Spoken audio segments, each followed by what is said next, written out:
afternoon, everybody.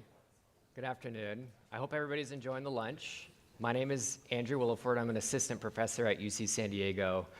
My practice is in heart failure as well as hypertrophic cardiomyopathy, where I run an outpatient titration clinic for heart failure, in addition to a lot of our medications in particular that we'll talk about, mavacamten today, for our patients with obstructive hypertrophic cardiomyopathy.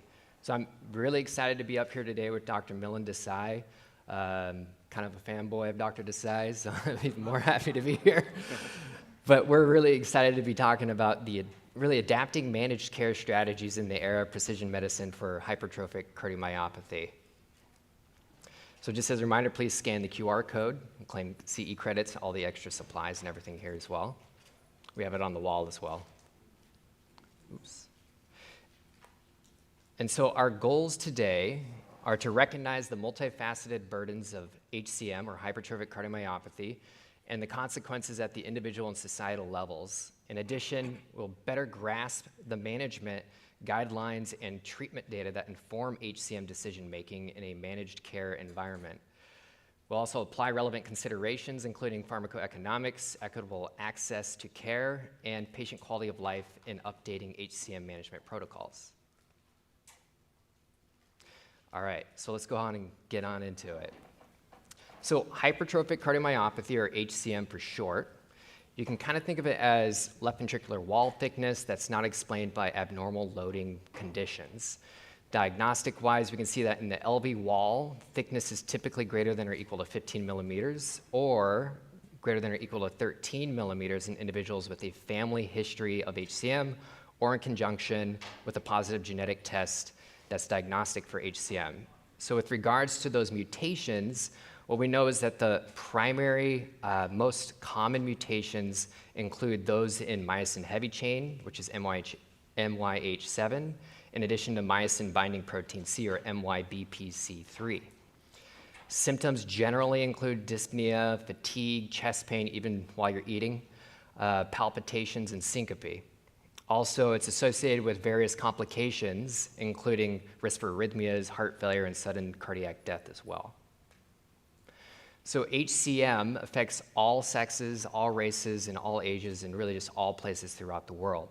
So what we know, just kind of from observations, with regards to sex, female patients are typically diagnosed a little bit later than male patients. Black patients have more heart failure symptoms, are often less referred for symptomatic management, so a bit of a disparity in care right there. With regards to age, the median age at diagnosis is 46, so you can think 50% older than 46 are diagnosed, and then 50% lower are under 46. So as I mentioned a little bit, there are disparities in treatment, and those kind of relate to in-hospital mortality, and are kind of different based off of sex, race, insurance status, kind of rural location where you live, and just kind of the hospital in general as well. So with regards to prevalence of hypertrophic cardiomyopathy, it's estimated about 1 in 500 individuals, maybe even as high as 1 in 200 individuals have hypertrophic cardiomyopathy. You can think of HCM as not really rare. It's actually relatively common, but actually quite underdiagnosed. So you can think at bare minimum, we have potentially about maybe 700,000 Americans in the United States living with hypertrophic cardiomyopathy. So with regards to the pathology in the heart for hypertrophic cardiomyopathy, you can easily divvy it up into obstructive HCM, or OHCM, versus non-obstructive HCM, which is NHCM. So if we kind of go left to right here on the slides, we have our normal heart here. We could have non-obstructive hypertrophic cardiomyopathy, where we get some septal thickening here, but there's no obstruction to forward blood flow. With regards to obstructive HCM, or OHCM, we actually get obstruction to forward blood flow from the left ventricle out through the aortic valve and through the aorta.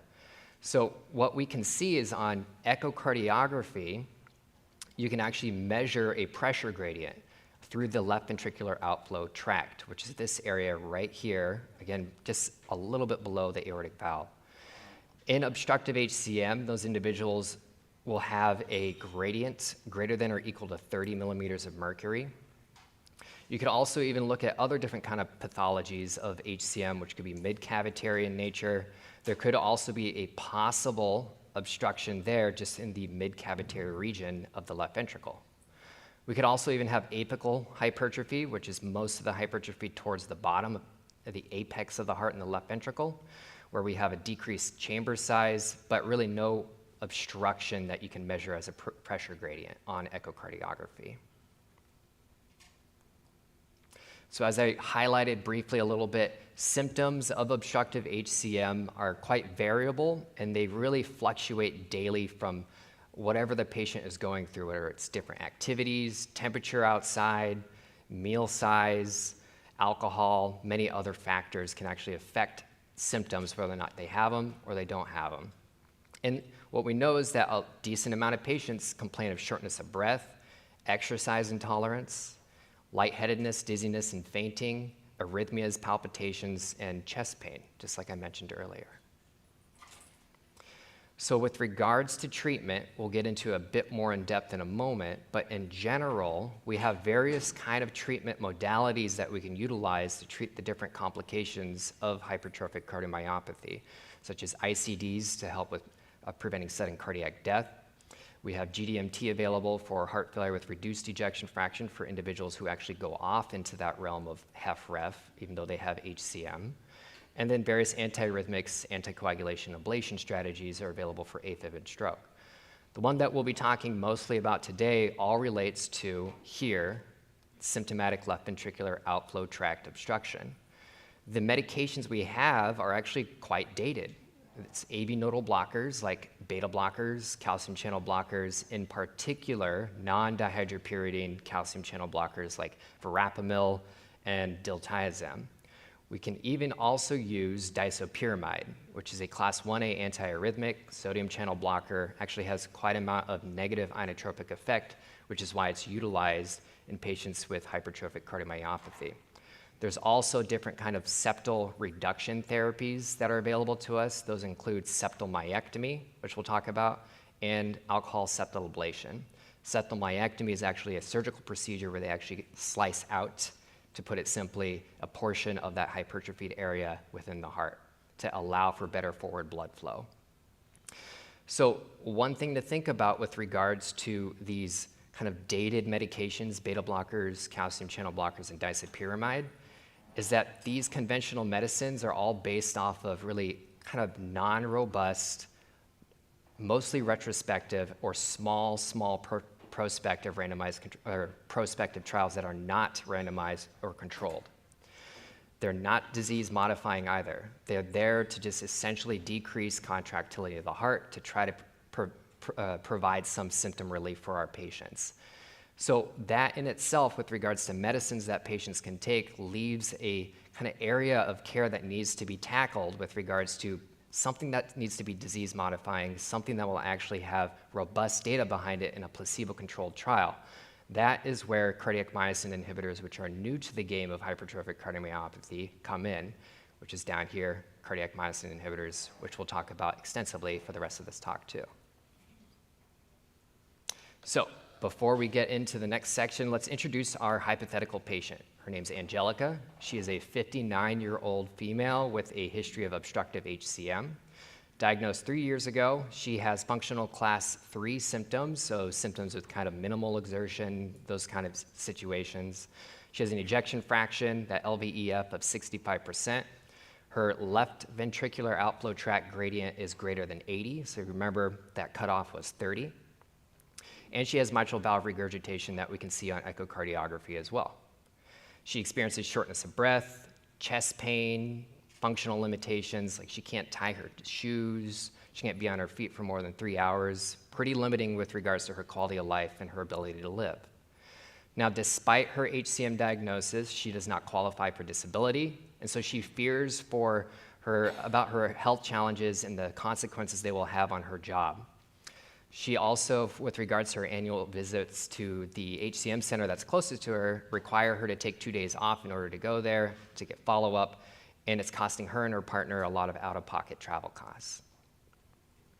All right, so I'll hand it off to Dr. Desai. So thanks a lot.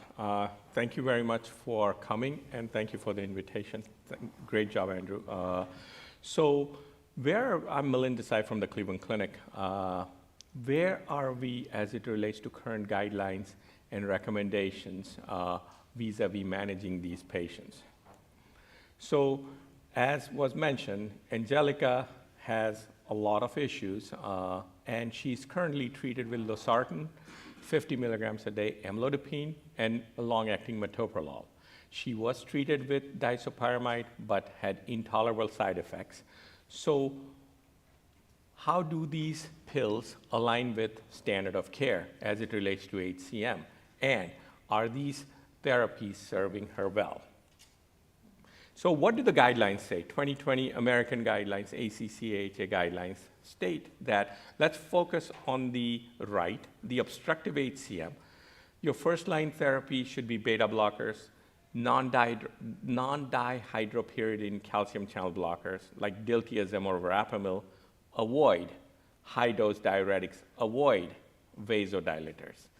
Add disopyramide if these things don't work, and if your back is against the wall, then you have septal reduction therapy like myectomy or alcohol septal ablation.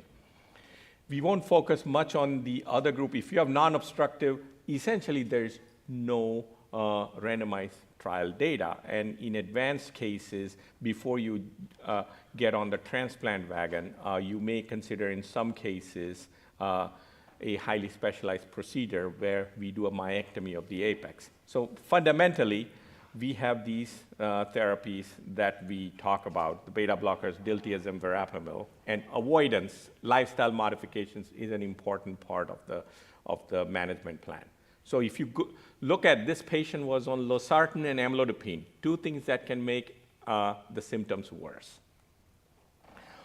2023 ESC guidelines, the last iteration of ESC guidelines, I believe from 2014, looked very much like the American guidelines that we talked about, but now there's a new kid in town. So if you are symptomatic, start with beta blockers or verapamil or diltiazem, and if you remain symptomatic, then for the first time, there's introduction of mavacamten as a class 2A recommendation.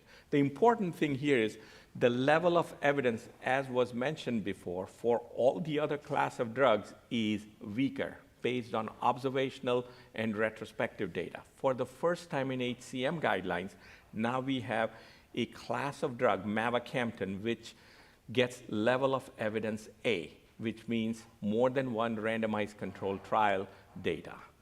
And if that doesn't work, then move to septal reduction therapy. Now, septal reduction therapy is awesome. It has excellent outcomes if you go to the right center. The problem in this country and the rest of the world is there ain't enough experienced high-volume centers. The guidelines recommend that your mortality needs to be less than 1%, your gradient needs to be less than 10, you should be able to return to activity, et cetera. All the good things, all aspirational. The problem is, if you go to a low-volume center, your risk of mortality could be 1 in 6. If you go to a high-volume center like the Cleveland Clinic or Mayo Clinic or some of the other high-volume centers, your mortality rate is close to 0%. Okay? So this is a widespread, and if your median age is 46, can you imagine telling a 46-year-old patient, you have a 1 in 6 chance of dying if you go to a low-volume center? So this is all fine and dandy. What is the real data? This is our paper that we published last year, where clearly there was an inverse association between the volume of myectomies done or alcohol septal ablation done and your outcomes. Higher the volume, better the outcomes. Having said that, what is the unfortunate reality? In this data set, this was Medicare data set, 70% patients underwent septal reduction therapy at low volume centers. So talk is cheap. We can write all the guidelines we want, but this is the reality. Okay? So this is where we have unmet needs and we can do better.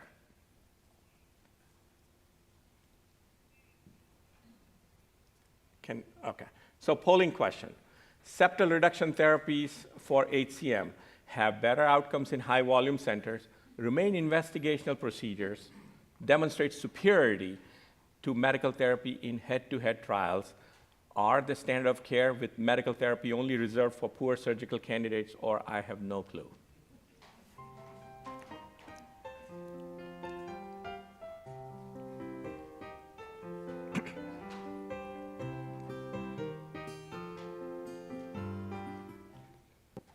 Okay.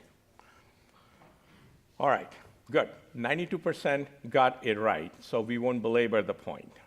But that's the reality. So at least, beginning 29%, now 92%. So this is good progress. So family history affects Angelica. Coming back to Angelica and her treatment preferences, she had a cousin who underwent SRT for his obstructive HCM. During the perioperative period, had a stroke with significant ramifications. So Angelica is rightfully freaked out about that and wants to avoid an invasive procedure to the best of her abilities. So again, to reiterate, before cardiac myosin inhibitors came to the market, what were the studies? What was the lay of the land? Pretty much, it's been around. Beta blockers, diso, calcium channel blocker, everything has been around, but weaker evidence. 2022, when FDA approved mavacamten, that's when we started having level of evidence A. Okay, so now the game is changing for the better. So it was brought up that she might be a candidate for treatment with cardiac myosin inhibitor, but she wants to know more about what this new kid on the block is all about, right? So what are cardiac myosin inhibitors?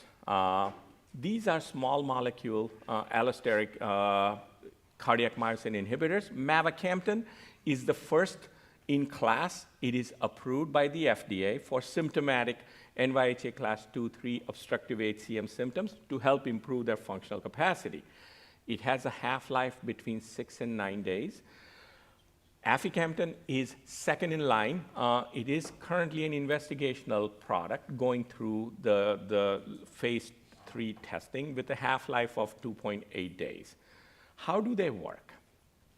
Mavacamten reduces myosin head availability. So the action is at the sarcomere level where there's a lot of actin myosin cross bridges. So the heart is in a state of hypercontractility. These class of drugs relax that significant hypercontractility, stabilize the heart, make the heart use energy efficiently. Aficamten slows phosphate release from the myosin, stabilizes these actin myosin conformations.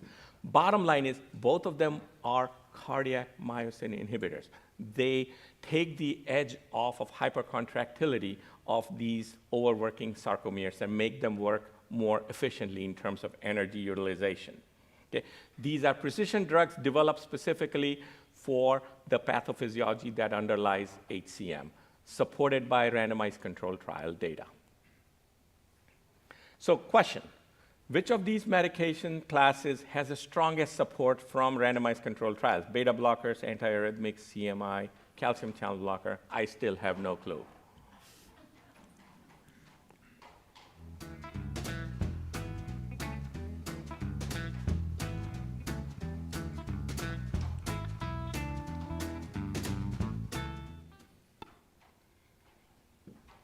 All right. Okay, 16% are still not sure. So let's ensure them. All right, so where is the data? Phase 3 randomized controlled trial data for mavacamten. Explore-HCM was the first trial conducted in about 251 patients with obstructive HCM. 73% of these patients were in NYHA2, the rest were in NYHA3.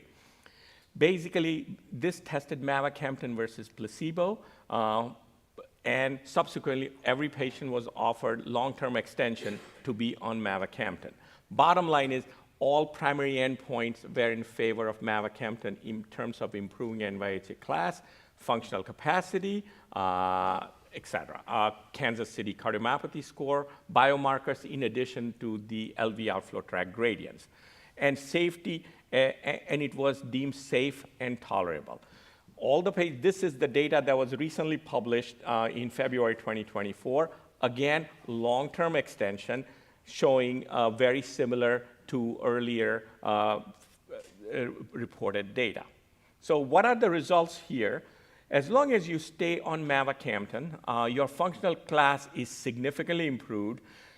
Significant proportion of patients improved from baseline as far as their NYHA class is concerned without significant worsening of their ejection fraction. Remember, these are cardiac myosin inhibitors, so we have to worry about that, or at least we have to make sure that we are not overdoing it. What else did it show? Resting and Valsalva outflow tract gradients, this is a key marker that we monitor in these patients. They were brought down to normal and remained normal throughout the extent of the long-term duration, up to 84 weeks and beyond. So these are highly effective drugs. If you stay on it, there's no breakthrough. People will have symptom relief as well as gradient reduction. Additionally, every patient also had Kansas City quality of life ascertainment using KCCQ score. And what we found, these are various different therapies. Everybody here has a pharmacy background, so all kinds of heart failure medications. The Explore-HCM showed the mean KCCQ score improved by 9.1, which is far better than pretty much any other heart failure medication out there. And it is somewhere in between device therapies and clearly heart failure medication. So this is significantly improving patients' quality of life. We were not satisfied fully, so we said, okay, these are NYHA 2-3 patients, but HCM patients, what happens? Those patients who are at the end of the road and need septal reduction therapy. Okay, so this is another phase 3 study that was conducted, the Valor HCM study, where the question was asked, can we use mavacamten as an alternative to reduce the need for septal reduction therapy in severely obstructive HCM patients? Full disclosure, I was the principal investigator of this trial. Okay, so 16 weeks, this was placebo versus mavacamten, and then at 16 weeks, all the placebo patients crossed over to mavacamten. And basically, what we did was real-life measurements where we measured their gradients, their symptom improvement, as well as their Kansas City score, et cetera. Okay? And there was a long-term arm extending up to 56 weeks. What were the results? Every patient was referred for septal reduction therapy. So every patient at baseline met criteria for SRT. Okay? At 16 weeks, patients in the original mavacamten group, 82% no longer met criteria for SRT. A pill reduces the need for open heart surgery or an invasive procedure in 8 out of 10 patients. The effect persisted for 56 weeks, where 9 out of 10 patients continued to not need septal reduction therapy. In the placebo group, 77% at 16 weeks were still candidates for surgery, but they started behaving, once they crossed over to mavacamten, they started behaving similar to original mavacamten group. Again, you look at the gradients. The blue is mavacamten group from the get-go. Gradient is obliterated and stays obliterated. In the placebo group, up to week 16, the gradient still is bad, and it then gets better and starts behaving like the mavacamten group, both resting gradient and as well as Valsalva gradient. It was deemed to be safe. There were 12 patients who needed temporary or permanent interruption because of drop in ejection fraction less than 50%. Why do we use 50% in HCM? Because these are hypercontractile patients, so the guidelines recommend a cutoff of 50% as normal versus abnormal, or as concerning compared to other causes of heart failure where the cutoff is 35%. Bottom line is not significant worsening of ejection fraction over 56 weeks. And majority of the patients, 75% patients who we had to stop the drug or interrupt the drug because of EF drop, we're able to resume mavacamten after a temporary interruption. It also significantly improved NYHA class. 93% had at least one class improvement. Almost half had a two-class improvement. Third trial. Now, all this was in North American and European population. This is Explorer-CN was conducted in China, where also a lower dose was utilized as a starting point, not just 5 milligram dose, and similar findings as in terms of gradient improvement as well as NYHA functional class improvement was seen. And here, there were no temporary or permanent interruptions of the drug.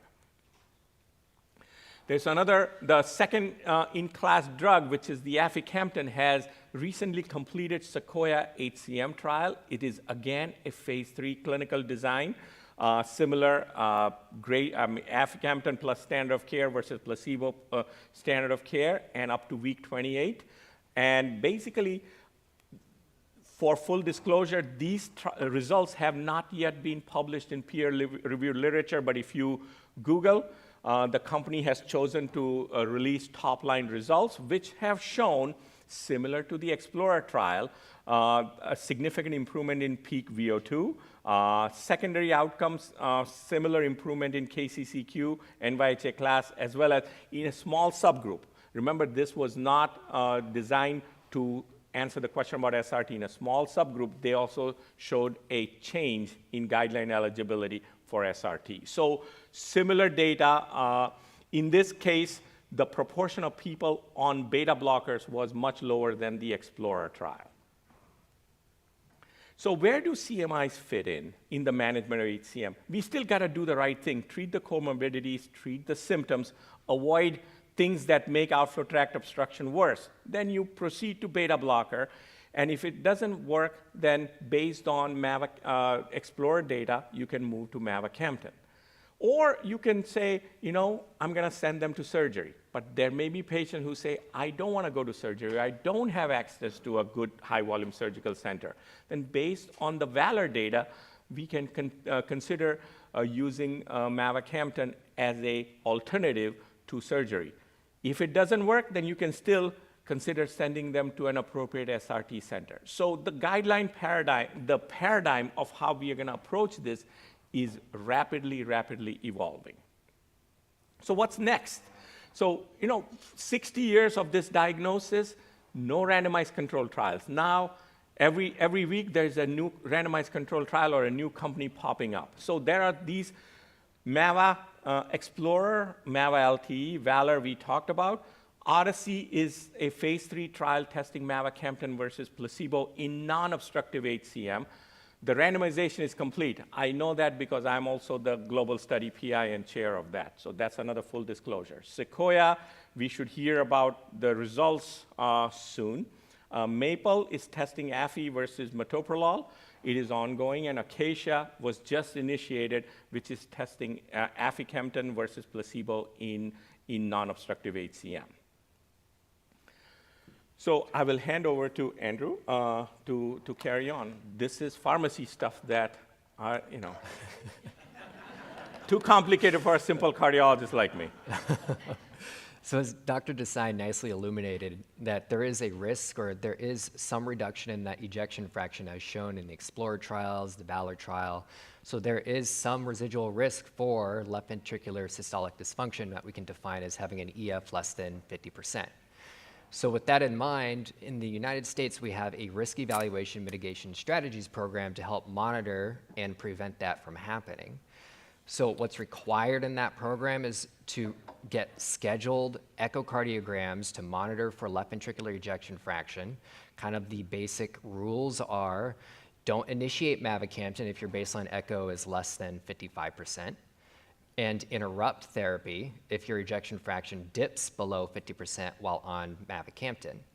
Now, one thing we haven't mentioned as well is that mavacamten is a 2C19 and 3A4 substrate, so there are specific DDIs that you have to keep in mind that are actually detailed all over the place in the package insert. So when it comes to weak 2C19 inhibitors, moderate 3A4 inhibitors, there is a dose reduction that can be made to mavacamten, but there are also other contraindications that you have to keep in mind for stronger degree of these inhibitors and inducers. So you always have to talk about kind of over-the-counter medications, new prescription medications with your patient to ensure that they're getting a good regimen of medicine that doesn't interact with their mavacamten if they're on this therapy. So you can kind of see just even from this one slide, it's a bit complex in terms of management that requires a lot of buy-in from all the stakeholders that you have in your clinic space. Your physician, Dr. Desai, your pharmacists, your nurses, and really even the patient. The patient has to buy into this to say, I will show up to my echocardiograms so that I can get this therapy. We can't give you the therapy if you don't get your echoes. And just communicate with us with regards to any new medicines that you may be starting. And so everybody needs to be trained with regards to our physicians, pharmacists, pharmacies that are dispensing, and the patient. Oops. So here's a little view into what that echocardiogram schedule looks like. You get a baseline echo, and then once you start the therapy, if you are actually a qualifying patient, your next echoes are all tied to when you start taking the medicine. So you have to get a week 4 echo, a week 8 echo, and a week 12 echo, at which we monitor for the ejection fraction and changes in that Valsalva, or provoked left ventricular outflow tract gradient. You can make a dose adjustment once you get to week 12, at which you have to get follow-up echoes at another 4 weeks later. But once you get to a maintenance dose where your left ventricular outflow tract gradient is less than about 30, then you can go to every 3 months thereafter to just get maintenance echoes to look at your ejection fraction, make sure your LVOT is still looking good as well. So despite this kind of pretty rigorous requirement from patients, there is still significant quality of life benefits to patients that really can help with regards to making this worthwhile. So as I kind of highlighted a little bit earlier, there are specific drug interactions to look out for that I talked about. On the contraindicated side, you want to avoid moderate to strong 2C19 inhibitors or inducers, and then strong 3A4 inhibitors or moderate to strong 3A4 inducers. It's a mouthful. Whenever I'm training my colleagues on all of this, I always tell them, look it up. Be sure you look it up every time. Don't pretend like you know everything, because we don't. It's impossible to memorize absolutely everything, so use our resources in order to make sure we're doing the right thing. So good examples are protease inhibitors. Even omeprazole, cimetidine, fluconazole, and amiodarone require some amount of a dose adjustment if patients are starting the therapy. Other ways I try to think about it myself when I'm managing my own patients on mavacamten is to ask myself, what alternative therapy can I use or can be used that doesn't interact with mavacamten? Also, there's some clinical experience that suggests that there's probable interactions with alcohol and marijuana, so it's a good idea to get a good social history when starting this medicine from your patient.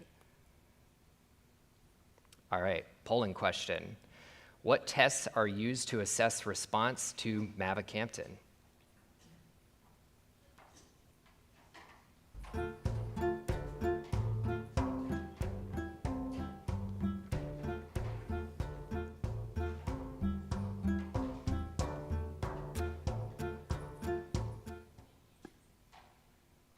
All right.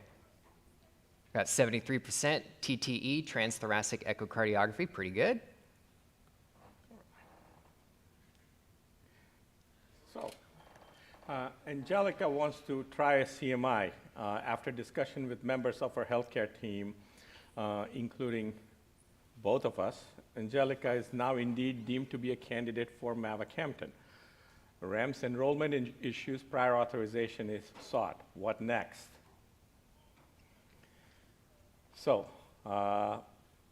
patients, obviously this requires a front-ended conversation where we talk about all the interactions. We talk about the fundamental thing is the ejection fraction issue and the need that this is a binding contract between us and the patient. If you don't show up for your echo, you ain't getting no drugs, simple.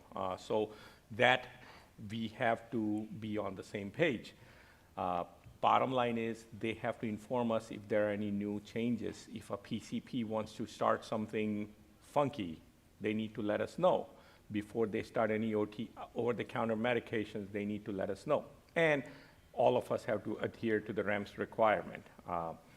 Basically, there is concerns about fetal risk and contraception need during and for 4 months after mavacamten use. There are nurse navigator programs. As we have learned to live in this brave new world, we have adapted. We are fairly creative, so we have gotten better, but there are websites available that can help guide the patients through the right process, patients as well as providers. So we will talk a little bit about the real world experience. What have we learned? I think humans are a very adaptive species, so I will talk about this real-world experience at a tertiary care center because this is our data that is published, and I was the first author. So the first 150 patients that we started on mavacamten, we have now a lot more than that. These were consecutive adults, persistently symptomatic, and after discussion were started on mavacamten. 65 years of age, 83% on beta blockers, so similar to what trial experience and our real life is. 61% in NYHA class 3 at entry.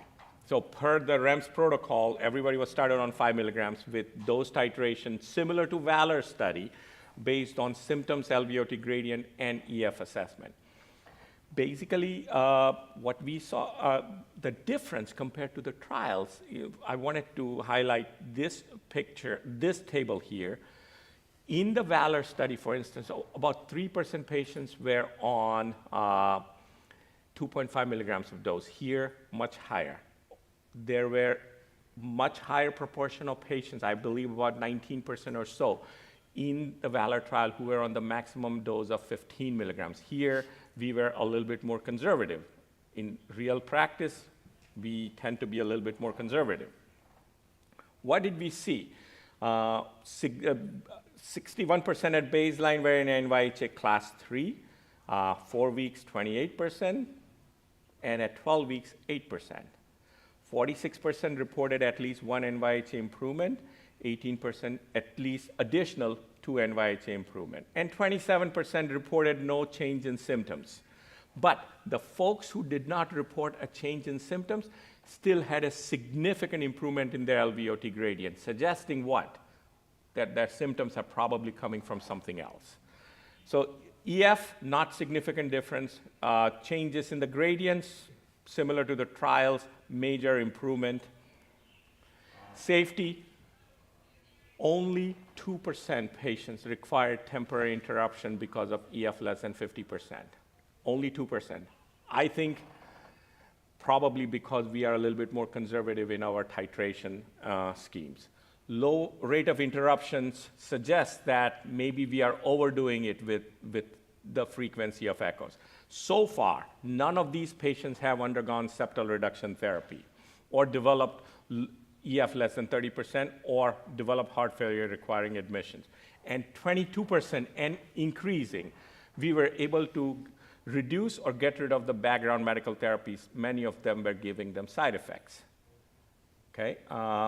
There are differences. So titration in the trials happened at 8 weeks. Here, we waited for up to 12 weeks for up titration or down titration. So there were some subtle differences, but this is the real world where the rubber meets the road. Out-of-pocket costs. After REMS enrollment, the DDI and safety assessment, everything was discussed. 54% were on commercial insurance, 21% were commercial plus Medicare, Medicare alone 21%. So this was a myth when we were starting that Medicare is gonna be impossible to navigate. 3% Medicaid, including a patient in New York Medicaid. Try getting that approved, sitting in Ohio. So mean copay here was $16, and 69% patients had a copay of 0, 25% had a monthly copay of 10. So this obviously requires a fair bit of logistic operationalization and challenges, which we navigated early on, but now this has become a very seamless process. So we have our facilities in Ohio and Florida, and our patients have come from all over the country, including Alaska and New Mexico and everywhere. 35% patients in our practice had local follow-up echoes that were transmitted to us. So it's not that they have to come to Cleveland for this. And 9 different specialty pharmacies dispense this drug. Everybody that needed or we thought needed to be on mavacamten got access to mavacamten. There are, before I go this to Andrew, there's multiple other emerging such evidence. So recently a paper was published out of UPenn with very similar experience. There's a small series of about 23 patients from New Jersey with very similar experience. And there's another paper being in press or being submitted from Stanford. So bottom line is we are collecting a lot of body of evidence suggesting real-world efficacy and safety of mavacamten. This is too complicated for me as a table, so it goes to Andrew. So this is, as Dr. Desai was talking about too, is with regards to all this real-world evidence, each of those sites is utilizing some form of a designated workflow. And this diagram here is actually the exact workflow I use in my clinic for getting mavacamten to our patients. It's a multidisciplinary workflow, utilizes our pharmacists like myself, our cardiologists, our nurses, and our echo coordinators. But as you can kind of see, to elucidate what this requirement is, oh, there we go. So we usually, what we go through is, and this is kind of a template you can think of. It could be almost a plug and play with regards to personnel. It doesn't have to be a pharmacist, but at UCSD, we're just lucky enough where we have somebody in clinic at all times to help manage this. And so we have our cardiologists assess the patient for initiation. They then refer the patient over to the pharmacist where we assess drug interactions, need for contraception. And then we counsel the patient. We discuss everything that we talked about earlier with regards to having some skin in the game. You got to show up to get this medication in order and get your echocardiogram done accordingly. We then write initiation notes, which is important about the kind of prior authorization purpose. That's what we submit in order to actually help with the seamless transition to get the medication to the patient. We then have either the pharmacist or the nurse just kind of proactively enroll patients into patient assistance to see if we can help with any cost reduction measures. And then as we get all that done, prior authorization submitted, we check for approval, and then we discuss a start date with the patient. As I kind of illuminated a little bit earlier, the echocardiograms week 4, 8, 12 onward, they're all tied to when the patient starts taking that medication. So once we get that start date set, we then order all of our echoes. We kind of work with our nurses, our echo coordinators, get all of that set. We do the first 3 echoes right off the bat in order to help with just scheduling purposes for our patients. And then as we get the patient to come in, they get their echo, our physician then reads the echocardiogram, writes out the report, then the pharmacist will then read the report and then kind of work on an assessment of whether or not it needs to hold the medication based off ejection fraction, make dose adjustments, et cetera. And then we go into just submitting that patient status form on the REMS program after we call the patient, assess for any symptoms, side effects, how they're doing with the progress on the mavacamten, ask for new drug interactions, all of that. Then we submit the prescription accordingly. And we kind of rinse and repeat for 8 and week 12. But once we get to week 12, we can make that dose adjustment that I talked about. But then if we're on a stable therapy where their gradient is less than 30, then we can continue with just maintenance echoes every 3 months, and then we just kind of go around in circles and around in circles until the end of time. Do you want to do So some take-home messages. Obviously, obstructive HCM carries a lot of comorbidities, but also lifestyle modifications. And doing something about it is going to be very helpful in a lot of these patients. Current guideline managements reflect underpowered studies, observational studies, all kinds of retrospective stuff, right? So, and first line of therapies are not really that sufficiently effective and poorly tolerated.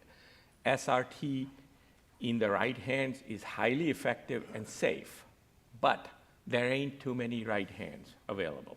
That's the big problem. And so what we have available to us now are really a new age within the world of hypertrophic cardiomyopathy, are cardiac myosin inhibitors. They're the first disease-modifying therapy for obstructive hypertrophic cardiomyopathy. Mavacamten Thus far is the only FDA-approved cardiac myosin inhibitor, with aficamten having just completed Sequoia, its phase 3 trial, just recently in the past few months. So real-world experiences we've talked about with mavacamten has been overall quite positive with regards to efficacy, safety, tolerability, with outcomes being quite comparable to what we see in clinical trials. So successful obstructive hypertrophic cardiomyopathy management really depends on implementing just designated workflows in order to manage the medication. It could be a multidisciplinary scenario as well. And really, as always, just remember to incorporate shared decision-making with the patient when it comes down to treatment selection from our plethora of options available. Thank you very much for joining. And we have more than 10 minutes for Q&A. We can start with some that we have online, but sir. Yeah, I got multiple questions, so I would just try to summarize it a little bit. Yeah. You know, Perfect. the first question really is, you mentioned about high volume centers and negative outcomes typically are in low volume centers. So how would a patient at risk get to a high volume center? And then secondly, given these new agents, are they cardio regenerating, or do they just slow down the disease progression and the patient still has the condition? So eventually, 5-6 years later, the condition comes back. So I can take that question. So how do patients access high volume centers? So mercifully for this disease, there's multiple patient-facing advocacy groups available in North America and now emerging rest of the world. So, connecting to those kind of organizations, they can direct these patients to the right location based on geography. Google, internet is another way. You have to do your due diligence to understand. So I think, just walking into a random place and expect to get the best treatment is not, it is important to recognize that that's a bad strategy. And what was the second question? So yes, there is, look, we don't have long-term data for these drugs, right? So we need long-term data, but based on both Explorer trial and the Valor trial, including the long-term extension arms, we have seen using cardiac myosin inhibitors, there's mass regression. There's left atrial volume index regression. There's improvement in diastolic dysfunction. There's also stabilization of myocardial fibrosis. So all these things point towards favorable remodeling. So if we follow these patients for a relatively long time, my expectation is that the downstream positive ramifications of these favorable remodeling scenarios will play out. Again, look, we know for years a successful myectomy relieves obstruction, and these patients have a age-gender matched normal survival compared to a normal population. So we know that relieving obstruction in itself is a very good thing. So time will tell. We cannot put the cart before the horse. So there's an important question. There's a series of 2-3 questions that are summarized. We will merge them together. One is related to how to identify outflow tract obstruction. And outflow tract obstruction can be dynamic. Yes. So that's why one of the things that has emerged importantly is we have recognized that we need to elevate our game as echocardiographers and imagers. There was a substantial amount of heterogeneity in how people were measuring, how the reports were generated, and even in the same location, people were not being diligent. So ASC, American Society of Echocardiography, ACCH, everybody's recognized this, and we have come out with guideline documents of, a Cliff's Note version of this is how you do an echo in an HCM patient, and these are the bare minimum things. So hopefully with increased education, these things will get better. I have a question for you. As a practicing pharmacist, how do you think, what are the things that this fine crowd can help you with in terms of simplifying the process of dispensing CMIs or any of these drugs like these, like prior authorizations and all the never-ending song and dance about phone calls and rejections and appeal letters and all that. Yeah, I think maybe consistency with regards to criteria. I mean, every payer has a different idea of what needs to happen, but it might be a potential difference in education of what is the actual field of hypertrophic cardiomyopathy looking like. So with regards to kind of our workflow that I talked about, I hinted at a tiny bit, was we try to train each other to know everything about all the options and justify why we're selecting a cardiac myosin inhibitor in the beginning. That's a part of the initiation note that we write, and then we say you have to submit this with the prior authorization to smooth things out. When we first started doing this, we'd get a lot of back and forth phone calls, lost fax sheets and everything. But we found that as we just justify everything out at the beginning, why we're not choosing beta blocker or why we can't go up on beta blocker, maybe their heart rate's too low, maybe they have intolerances to these medications, we put that in the script and then we submit it accordingly. Sometimes we still get a little bit of pushback every once in a while. Again, sometimes I have to do a back and forth appeal to justify further, but I think there's inconsistency with regards to payers in their idea of what should and shouldn't be a criteria for this medication class. That's probably the most difficult part of the whole series of getting this medication started. So there is a question, I think, along the lines, is it reasonable to require a trial of disopyramide prior to coverage of mavacamten? I'll take that question. And I'll comment right after. The answer is no. Yeah, it's not. Absolutely no. Disopyramide was never tested in a prospective trial. It's an antiarrhythmic drug that was then packaged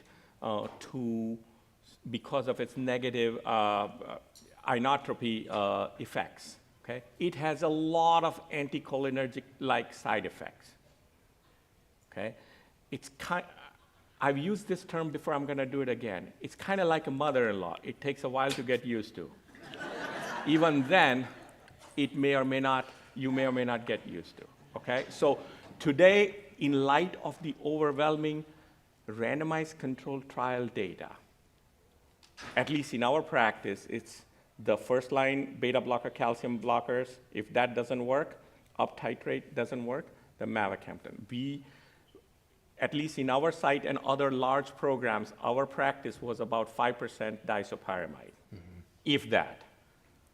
And I'm talking really large centers. And that number has gone significantly lower since the drug approval. And, we have surgery to offer before I think about disopyramide. There's another couple of webcasts. What do you think? Can I just comment real Yes, quick, too? please. For disopyramide, it's always important to think about some practical considerations. Multiple times a day dosing, 2 times, 3 times, even 4 times is how much you got to take that medication. And what Dr. Desai was talking about, too, with regards to those anticholinergic side effects, they happen at every dose.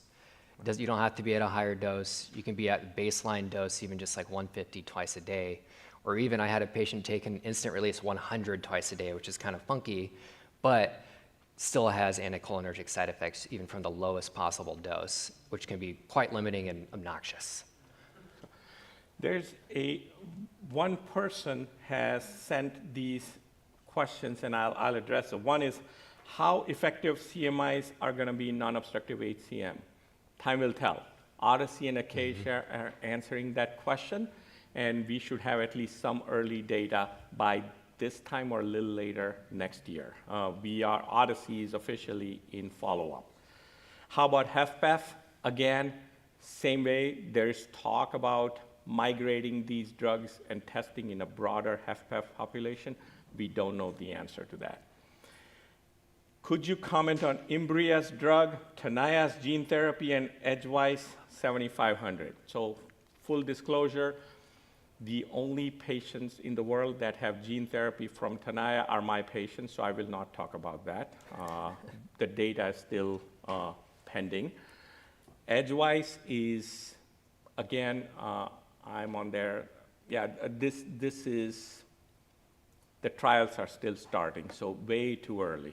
And Imbria, what was presented at ACC a couple of weeks ago, this is a novel mechanism. It is manipulating the fatty acid metabolism, and in a phase 2 trial of 60-something patients that was published simultaneously in JACC, it showed that in a small subgroup of patients with KCCQ less than 80 and higher NYHA class, there was an improvement with the Imbria drug versus placebo.